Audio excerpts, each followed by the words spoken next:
Hi, and welcome to She's the Boss Chats. I'm your host, Jules Brooke, and in the show, I interview amazing women and female founders about what it is that they're doing and why they're doing it. It's all about us lifting up the women around us.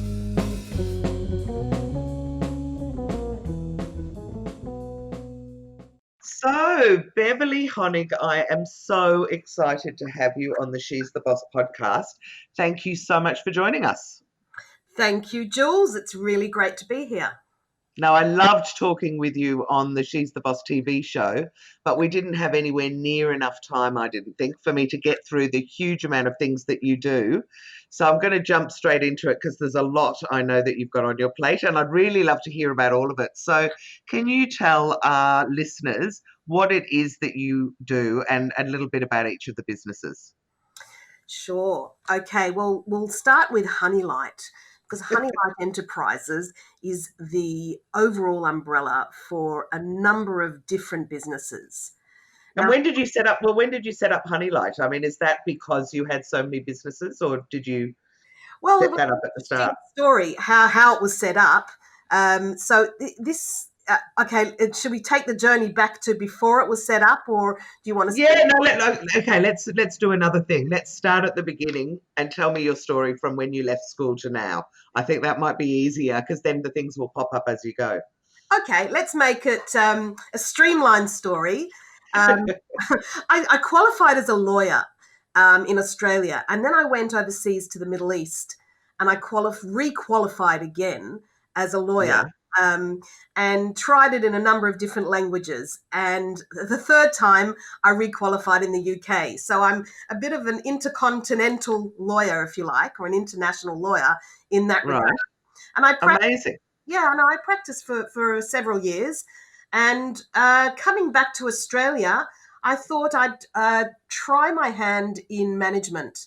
And that was a number of years ago. And I decided to use my skills in law and use that legal background and pivoted right into shopping centre redevelopment and management.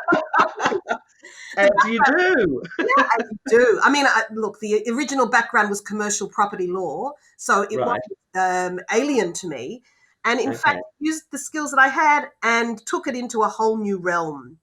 And I've been doing that. I did that for many years with Coles Myer, and there was a whole shopping centre portfolio. In fact, it was one of the largest in Australia at the time. Oh, wow. So you were developing the shopping centres for Coles Myer and people like that? Yeah, that's right. Where the original Chadstone and Eastland in Maroondah, Ringwood and Morley in Perth, and there were a number of really major regional. Wow, what an interesting diversion. So, okay, so you're a lawyer. You're now developing all these big properties. Yeah. And were you just doing the legal side of it, or did you start getting into other parts of the business? Well, I wasn't doing the legal side at all, but it always came into play, if you know what I mean. Yeah, right. Yeah. You can take a girl out of the law, but you can't take the law out of the girl. Okay, but you were actually sort of, managing the build of these things. That's right, like project managing the whole kit from beginning to end, including leasing and management, the orchestration of contracts right through to making it work and making sure that people came and there was good traffic flow. So all of that. Amazing. Okay, so what went on? So you're now developing businesses. What happened next? Yeah. So after many years of that, I started working on government boards. I started getting invited to government business enterprises and chambers of commerce. And I used that legal background within that landscape to enable good governance and risk management.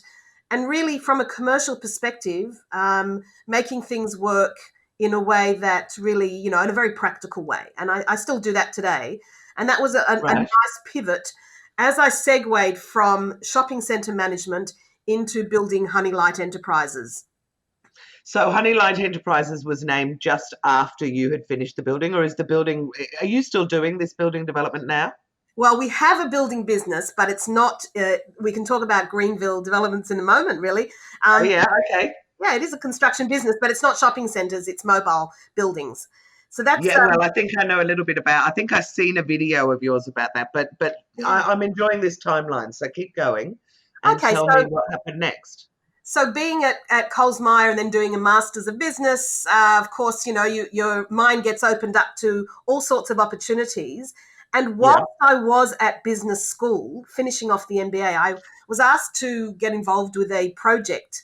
Yeah, so we're talking about building a business from a project. And that project was, I remember working with the chief financial officer of this organization at the time saying, what is Honeylight and why are you doing anything but Honeylight? And it became the business just right. from this project that really was very exciting, managing people, managing absenteeism, working out what could be better in a business at a time when they were really growing anyway. It was really an exciting place to be. And so Honeylight became to be from this project, and it developed, I guess it developed my passion to really find purpose in doing something. Right. So So what? amazing. So that sounds incredible. So you've got all these people. So what was the next movement on from there? God, I love it. And the other thing, actually, let me just go back first. You are obviously very highly qualified academically. Why did you keep going back to uni, or why did you want to learn more and do the masters and things? How did you think that was adding to already loads of legal degrees and things that you had? Oh, it's an interesting question because legal is a specific way of thinking. Even though it's Yeah. broad, it's very niche and it's a style. So going back into business school really broadened my mind, opened me up to strategic management theories that really I hadn't come across. And using that and pivoting that into Honeylight really did help the business. So it was very, very worthwhile. Why did it happen when it happened? It was just Amazing. really Yeah. talking to one of my clients. I know. That's right. Well, one of my clients was doing a master's, and I thought, what a good idea. And I explored it, and I was really one of the first people that in this business school, Melbourne Business School, that was doing it part time because it was originally a full time 3-year program, but now everyone Right. does it part time. So things change.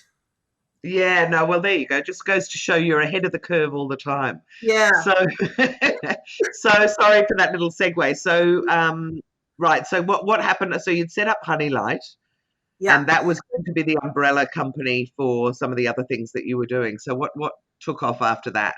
Yeah, so that, I mean, the Honeylight projects that grew from that were the people management projects and improvement in business. And that Right. has really been one very steady arm of the business, getting And involved. Yeah. and so, tell me exactly how that works. So, you go into large corporations, is it, and you assess their staff, or Yeah, or assess a challenge and really come up with 4 different things. So one of the things is growing the business through people, and yeah, and then we have many training and development programs for that. Another part of the business is really growing or improving the profits, so looking at performance management. okay, The third part is really improving processes and structure, so streamlining businesses. And yeah. the fourth part, which segues into other things, is improving product, and that's where innovation comes into play. Right. Wow. Fascinating. And do you have a massive team to do this, or do you do it all yourself, or Yeah, so how does? even from that, no, look, you can't do anything by yourself. And even from that very first project many, many years ago, I assembled a team very quickly because you always need data analysts, you always need thinkers, and you always need doers. And, you Yeah. really need to have a mixture of people in the business of diverse skills to really make it grow. So we have about over 50 people now, but it depends. When we have large projects, we ramp up quite quickly. Right. Amazing. Yeah. All right. So you're now done the property business. You've gone into this project management with Honeylight of people. What next? So then the business became twofold. And for many years, we have this business improvement and still do, going into Yeah. businesses. And then this training and development was originally very uncluttered in Australia. And we were able to really use our skills to develop programs such as project management in a changing world, and contract management and procurement, things that were really new to the management landscape, enabled us to grow the training arm of the business.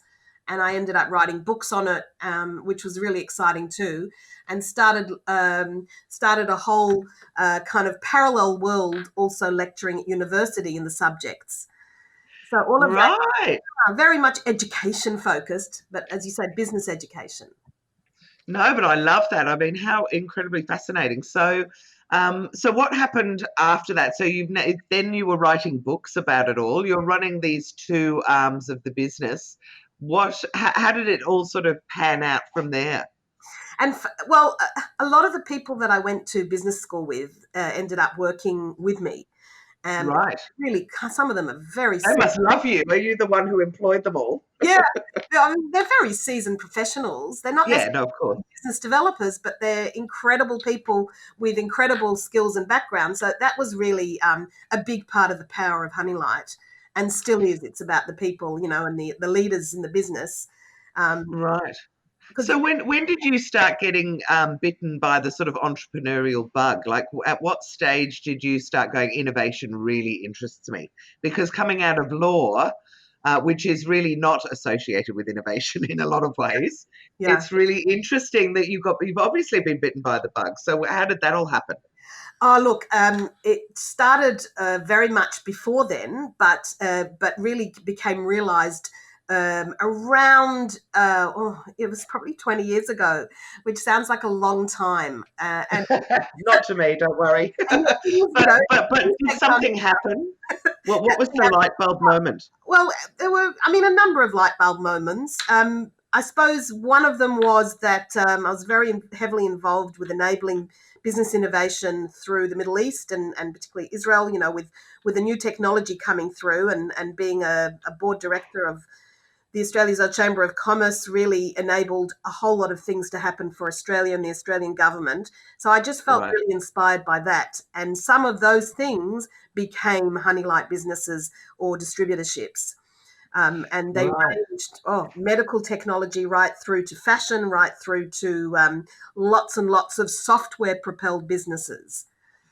Wow, interesting. Because then I know that you have a bit of a passion for tech as well. So anyway, I keep interrupting your journey. I'm really interested to know, I know that you do those were shipping container homes, or I've saw some videos about that, and I want to hear about that. That's the housing business, is it? Yeah, so there's probably three things we can discuss today in the time that we've got. One of them is the Greenville Developments, which is the upcycled shipping container buildings. And that's a really exciting business because you call it construction, but it's really enabling waste minimisation and carbon neutralisation.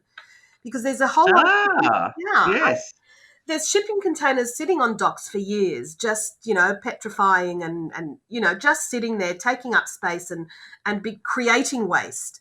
So what we do is buy the good ones and we repurpose them for customers. Oh, I just love that idea. I've been drooling over the idea of having a home made out of shipping containers for years, and watch it on Grand Designs and go, I want one of those. So did you get architects involved, and how do you use them? I mean, what kind of homes are they, and who uses them? So our main business is commercial mobile buildings. That means. So what? Go on. Sorry. Yeah, we started off with Queen Victoria Building. Right. And the Queen Victoria Market asked us to do some pop-up shops, which, the pop-up shops are not temporary. The cotton steel lasts for 100 years. Yeah, right. So whilst it looks like a temporary thing, they're really, really resilient and they're good for the environment. And we're very, very conscious of using, carbon neutral material too. Very, very conscious. So that was an exciting beginning. And now we're asked by some of the largest organisations in Australia to build innovation labs or pop-up cafes or pop-up mobile showcases that they can bring around Australia and promote whatever it is they're promoting. And they can get quite elaborate. It's not just your sheds. that we're talking about. No. Well, I mean, that's what's so amazing about them, because I mean, I'm in Melbourne's inner west, and there is a cafe around the corner that's been made out of 3, and you really wouldn't know. Every time I go there, I have to say to the people I'm with, "Do you know this has been made out of 3 shipping containers?" Yeah, wow. Because they are so, and they're so robust. And I've had friends build holiday homes with them. You know, it's a hard to access place. So I just love the idea of them being repurposed, and particularly for buildings. So go and tell us about a really extravagant one that you've what's the word for it? Upcycled. Upcycled. Tell me a couple of really exciting ones. Well, we've just finished one for Woodside called a Future Lab, which is nice. very, very high tech. So it's all been clad with special cotton steel that looks amazing, and it looks like it's rusted, but it's very, very well preserved. And it's got all sorts of opening and closing flying hatches and you name it. And inside, it's meant to inspire graduates and people in STEM to create amazing things. It's covered with, we've embedded Cisco WebExes and Telstra 5G, and every sort of wanfangle you can think of. From a very, very simple shipping container, it's a mobile flying tech unit. And it sounds like the TARDIS, really, with the amount of stuff that you put into it. And it's, we just literally chuck it on a truck, and it gets trucked around Australia. And we finished this just before the pandemic hit. And so we were lucky to get it over the border to Karratha just before the border closed. And from there, the very exciting things working with the Indigenous community and doing some great inspiring work. So, from a little shed really can come an amazing innovation within the mobile unit. That's fantastic. That is just, and also just the fact that they're focusing on STEM is something we love as well, I think. Yeah. But then since then, we've had many calls from the bushfire victim areas like Beverley and yes. And they're saying, listen, we need home units now. We need home offices now. What can you do? So we're working very closely with some of those areas too, which is great. Oh, I'm so pleased to hear that, because I have friends who live up near Maruya Mogo area. Yeah. And one of them was telling me, she's a sales rep, so she's out on the road a lot. And she was saying to me that there's still people up there living in tents, which I was just so heartbroken to hear when you think of the huge outpouring of, fundraising and all the rest of it, that it hasn't got to those people. So, and the idea of shipping container homes is just brilliant, and shops and everything. And the beauty of it is, why is it so different? Well, it's much quicker to build, and so it's much more affordable, depending on what goes in it. I mean, I was talking about an elaborate one, but you can really keep it simple, 2 or 3 bedrooms with some beautiful windows and some skylights, or a double story. And, you can build it within 2 or 3 months rather than a year, for the same cost that it would cost to build, a very small house. So really, it's very effective building. Yeah, no, I think that they're great, and I also love aesthetically on the outside the things that people are doing with them as well. So that's amazing. So how did you get into the shipping container side of things? What happened that made you move from construction, which obviously you were doing big commercial constructions, to going into upcycling shipping containers? Yeah, so I mean, it was a series of events, but really Greenville is a project management company. And so what it does, because there's so many things involved in building a house or an office. It's not just builders. It's making sure that, you're procuring the right materials, making sure that everything's done efficiently. So that's what we do. We're project managers. And that's what we did at Coles Myer. We were project managers of shopping centres. So there was a segue that makes it very easy to have the learned skills and apply it in a different medium. It does make sense. It does. It does make sense. Absolutely. So let's move into what maybe doesn't make sense. And this is the only other business I know you do. So you probably have other ones as well. But talk to me about the aged care initiative, because I love that. Oh, sure. So Uniper Care Technologies, or Uniper Care, it's very exciting because we're leaving behind a generation that are not very, very technically capable. When everyone says get online and the council say get online and use our services, what about the people that aren't online? What about and that are terrified of it as well. and I attend so many seminars where I speak about Uniper, and the first thing I say is I believe that the older generation, those over 80 or 85 or 90, are extremely tech savvy. And you know why?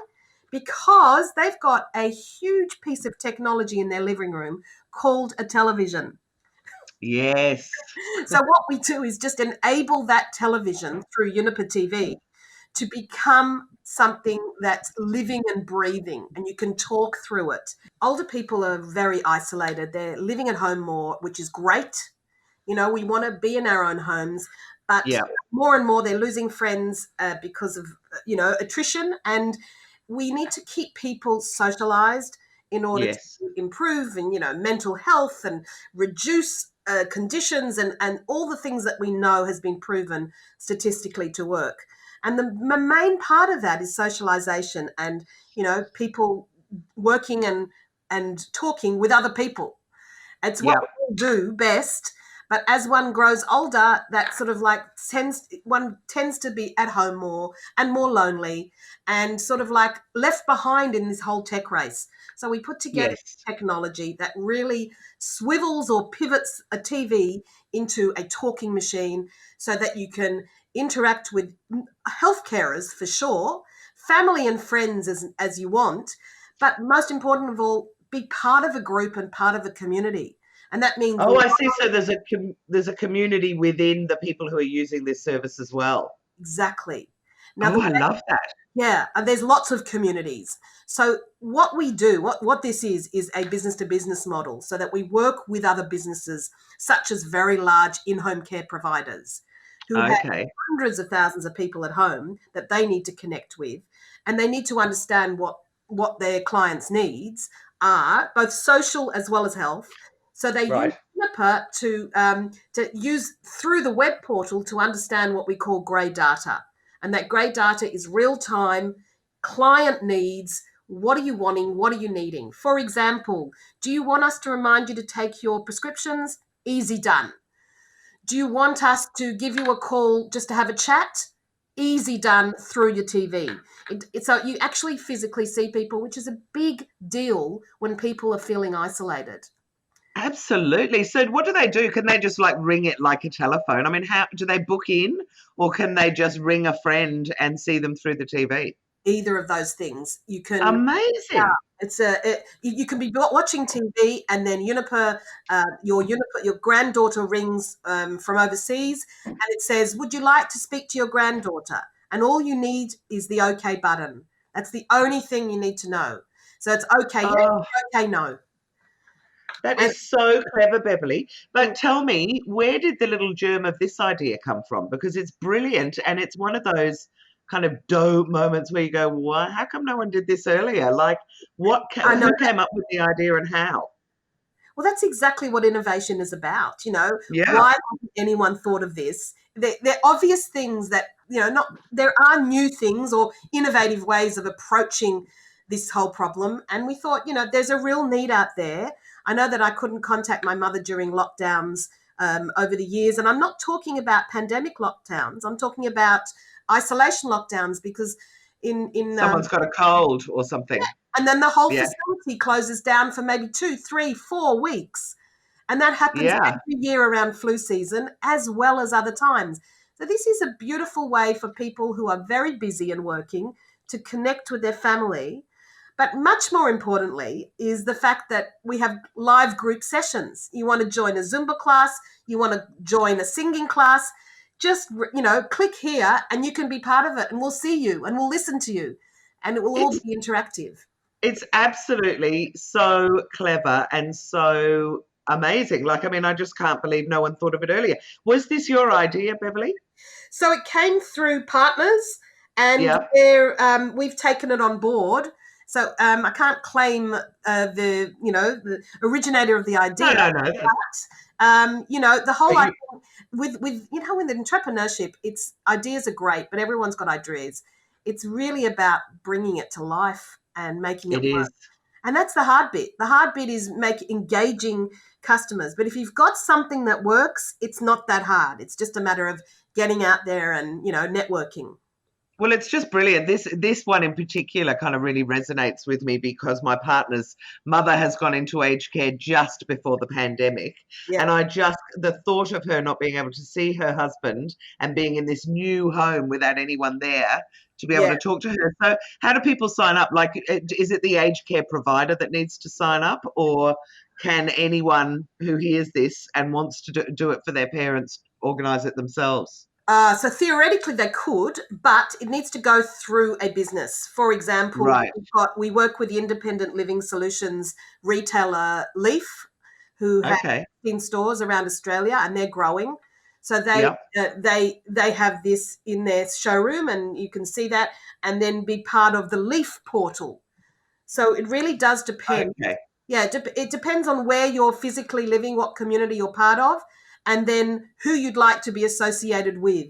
So if you're part But of, if they were to go to is it UNIPER like .com.au, is yeah, there a way for them to find their local provider?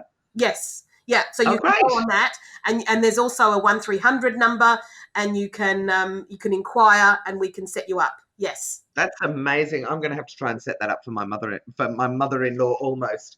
So now just going back onto your journey, because honestly, you have so many strings to your bow. Can you tell me what the next thing was? Because I know that you're also a judge in your part-time, as if you have any part-time. But Yeah. what other things are you doing? So you've got Uniper, you've got Honeylight, you've got the green Greenville. upcycling of the yeah. What else are you up to? So we've got. I was really honoured to be approached by an Indigenous community, and we have set up an Indigenous enterprise, the first of its kind in the world, which is based on blockchain. Now, the Wow. challenge, it's incredible to be involved with First Nations blockchain. Well, yes, because that is just so cutting edge. I mean, I don't even know what blockchains are. Yeah. It's so cutting edge and in such contrast to everything else that they're being offered, I'm sure. So Yeah. tell us a bit about how it all works. So the whole idea behind this was, how can Indigenous artists protect their intellectual property? Now, Right. as a Westerner, you hear that and you think, oh, well, intellectual property is the artwork. And that is true. But as a non-Westerner, as a First Nations, it's everything behind the artwork. It's the culture and the story and their rights to self-determination and which mob they belong to and why they painted what they painted and what it means. And all that Right. meaning becomes intellectual property. It's called cultural intellectual property or Indigenous cultural intellectual property. So how Right. do you protect that is the big question. And the only No idea. yeah. So and it's been a real issue over the ages because there's lots of fake art out there that's promoting itself as Indigenous art. Yep. And there's lots of exploitation in this industry, which is a whole other issue. How do you kind of combat that? So we thought the way to combat that and to really initiate self-determination for Indigenous cultural intellectual property is to Yeah. record and register authentic Indigenous cultural intellectual property and artwork on what's called a blockchain, which is something that can't be hacked, it can't be deleted, and it can't be copied. Because Right. once you register that interest or that value, we'll call it a value, on a blockchain, then it's forever there.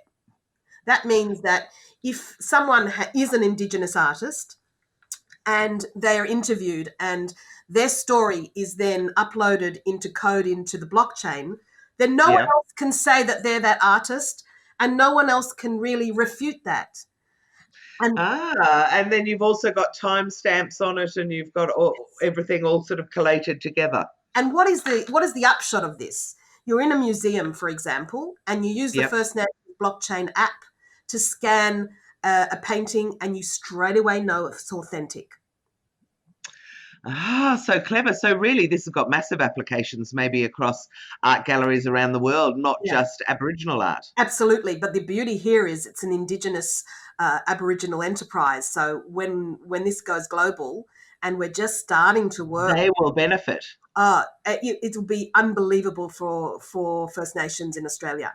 Absolutely unbelievable, working with Canadian First Nations and several other entities that we've already set up networks with.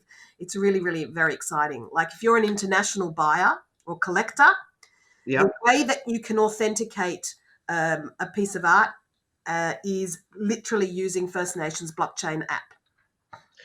Amazing. How amazing is that? That's brilliant. Mm. So, well, gosh, I mean, and then just tell me quickly how you got into judging, and then I'm going to ask you some other questions other than what you just do. Yeah, I mean But that was years ago. I think it was like maybe 15, 16 years ago, because I mean my background is law, and it's sort of like very much very relatable to commercial law. It's an area of essential services commissions that deal with deregulated industries.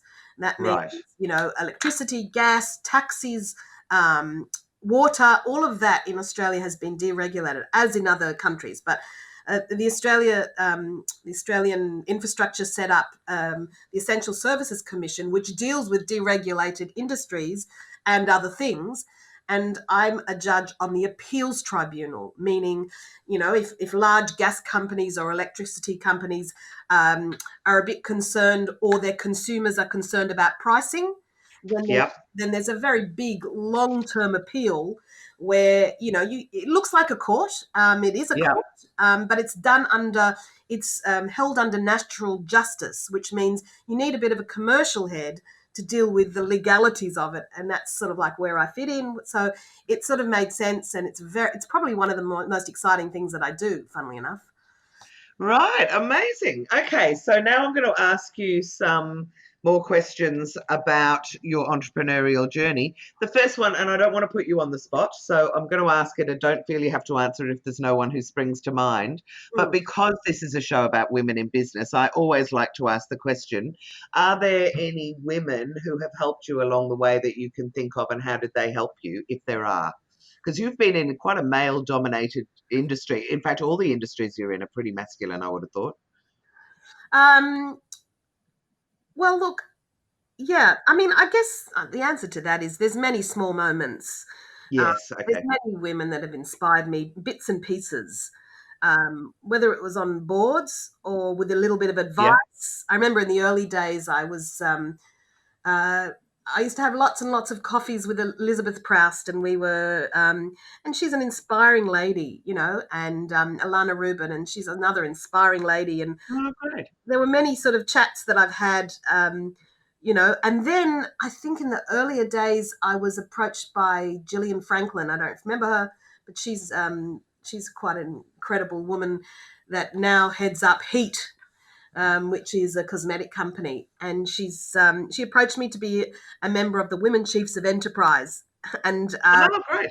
yeah, it was a time when I just about to set up Honeylight and was still at Coles Myer, and it was an exciting group to be involved with because they were really charged women with great agendas, not sitting in a group of women, not talking about women issues, but Yeah. really getting into boardrooms of large Fortune 500 companies, and talking about what women can do to make a difference, and issues about business in general.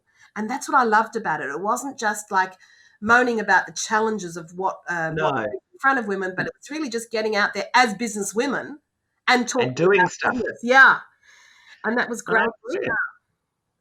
That sounds fantastic. Okay, and then along your journey, because we all have journeys where we wiggle, if the line isn't it just never a nice straight line, there's all sorts of things that happen along the way. Yeah. Have there been any particular successes or failures that you've learned something from that you can share with us? Oh, that's a great question. Yeah, I mean, It's a big question. I know it's a big question as well. So, I mean, even if you can think of one or two, but I think there's things that we learn from when disasters happen to us, and there are things that we learn when things go really well. Probably more from the disasters, but yeah, just things that we can share with other women who might be on a business journey as well. yeah. I always think of President JF Kennedy when people ask me why do you do what you do and what, tell us some stories. When they tried to land people on the moon and they did it, and he got up and he says, "We choose to do the things we do not because they are easy, but because they are hard." Yes. I love it because I really feel like I do what I do because I have the courage to do it and not because they're easy. And a lot of my friends, No. you could do so many other things that are so easy. And it is true. So because of that, there are successes and I don't use that word failure, by the way. It's not in my dictionary because words are very powerful. But let's look at, That's true. And I shouldn't use it. I think I might talk about challenges more, yeah. but But I suppose one of the defining moments was when I was in the Middle East and requalifying as a lawyer in another language. oh And at the God. end of 2 years of, how it's like article clerkship. So the end of Yeah. 2 years of, really breaking my teeth with a judge and working in a law firm, I felt like I really had got the language like a native. But I Yeah. had to front up in front of 3 high court judges for a final oral exam. And Right. the native people were sweating, and it was probably one of the biggest challenges ever in my life because it was not only knowing every law of the land, but it was also in another language. Yes. In I, another culture. yeah. Yep. And I didn't want to come as an Australian, that didn't know the language. So I really made a huge effort. And the 3 high court judges are sitting there with a manila folder with my details in it and flipped Yep. over the first page, of those old manila folders where the first page kind of went with the folder. So they flipped Yep. over the part where it says, I was a trained lawyer in Australia from Monash University and just saw the experience I had in their country. And so they just thought I was one of them. And I think, that was a Oh, beautiful moment because good, I passed and that was great because, the content was important, but I was enculturated. I really believe cultural literacy is the most valuable currency in the world. oh, that's really fascinating and well done for doing it. And I think that's just another great example of you using that Kennedy quote, Mm. which I really love, which is just basically extend yourself. Don't do the easy stuff. Do the harder stuff where you'll learn and it'll stretch you and it'll use your brain and all those positive things. And you obviously have done that. Yeah. And that was really hard and it could have been an absolute disaster, but you just got to work on things and see things as a work in progress or success in progress, I call it, not a failure. Yeah. If things kind of go astray, so success in progress. I mean, Exactly, exactly. And you've got to embrace all of those things if they don't go as planned, because often there can be some little diversion or something that you have to do to manage it that ends up being better than you would have thought of in the first place. almost always, I see things as blessing in disguises. One thing I always have thought, really, right from school days, was never regret what you do because there's always an upside to everything. And you don't always see it on the spot, but you realize later, with a bit of wisdom. So never regret, oh, I wasted time or I shouldn't have done that or that was not a good move. It's all planned. I am very much, a fatalist.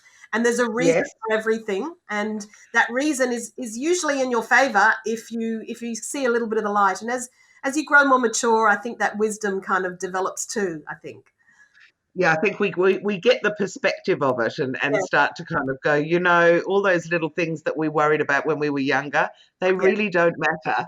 And also disasters, as you say, with a bit of perspective, can actually be an absolute godsend. But you do need to just get through them and you absolutely need to put one foot in front of the other and not just give up and say it's all too hard. absolutely. Yeah. Okay, so here's a great question, and I don't know anything about your personal life at all, but how do you juggle your work and your life?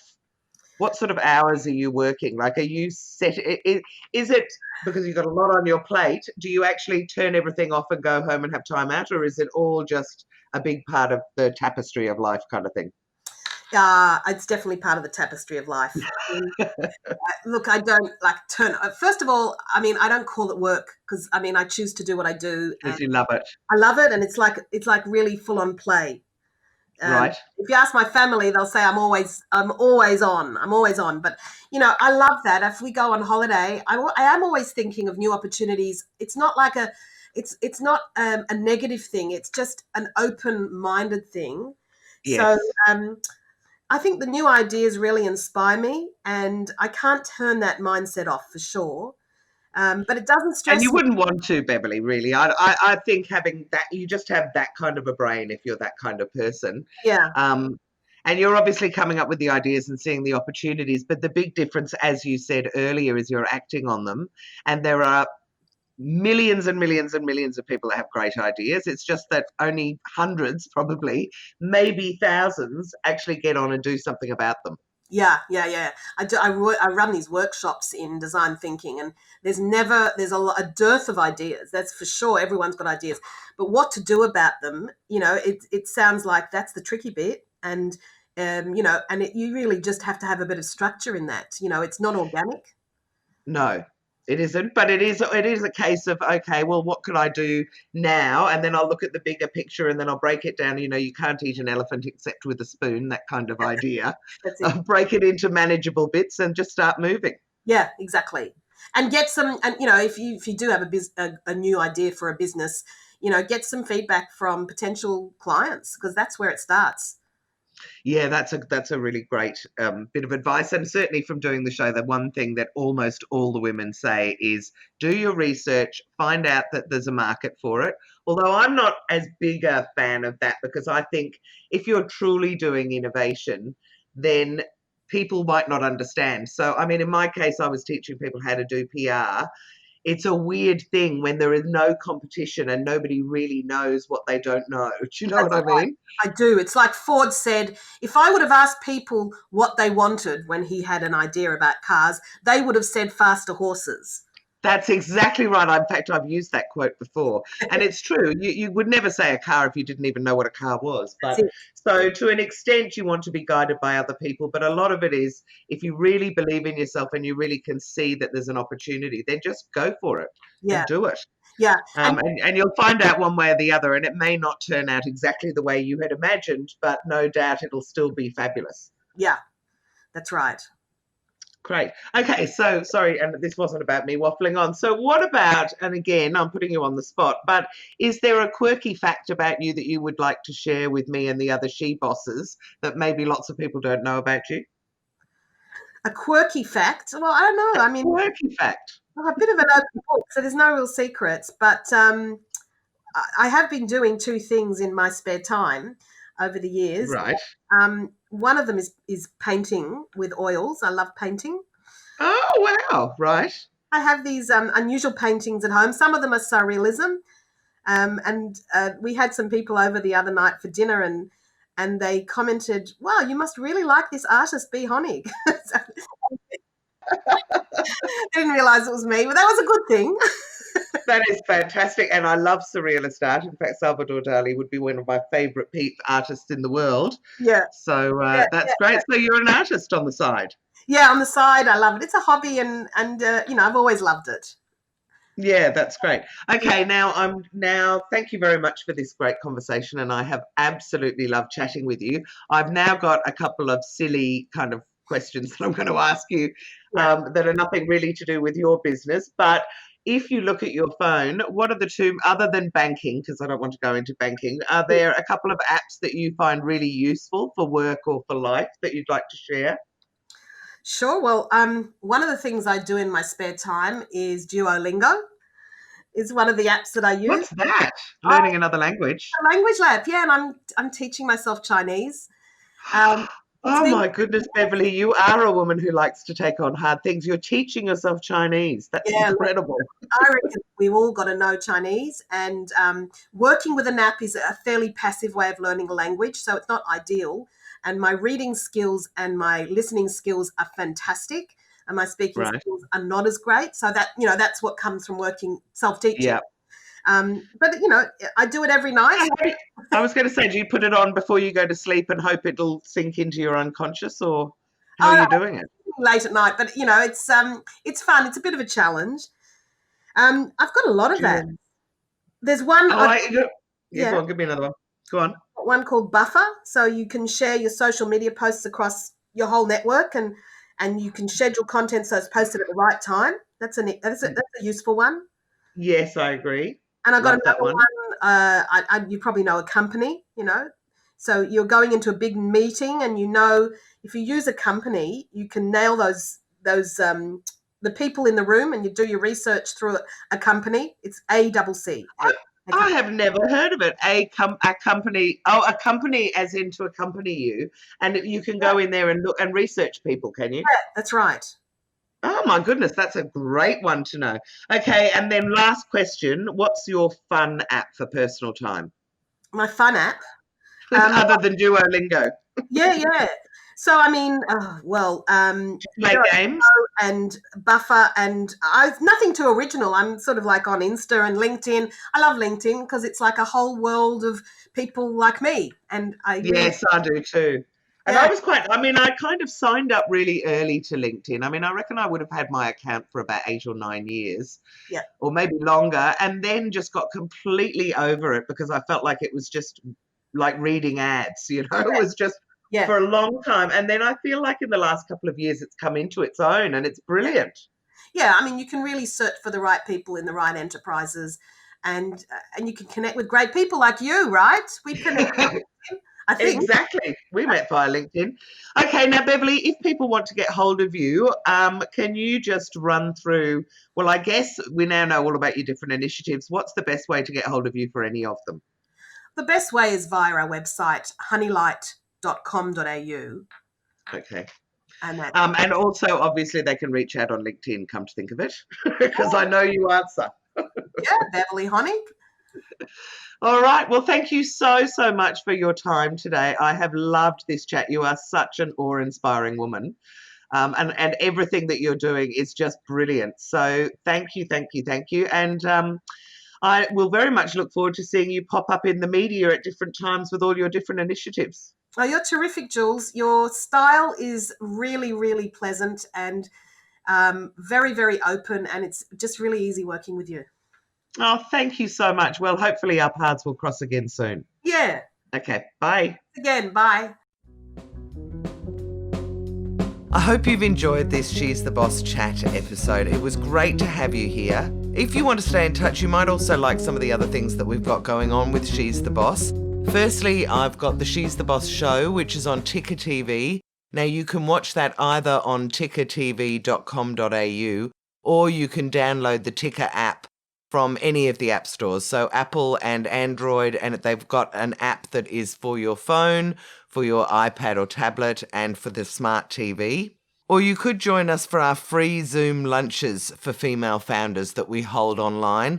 The best way to do any of these things really is go to she'stheboss.com.au, and on there you can register for the lunches, and I've also got links to the website. So either way, I hope you've enjoyed it. I'm really enjoying digging down and getting down to the nitty-gritty with these women, and I hope you'll join me for the next episode.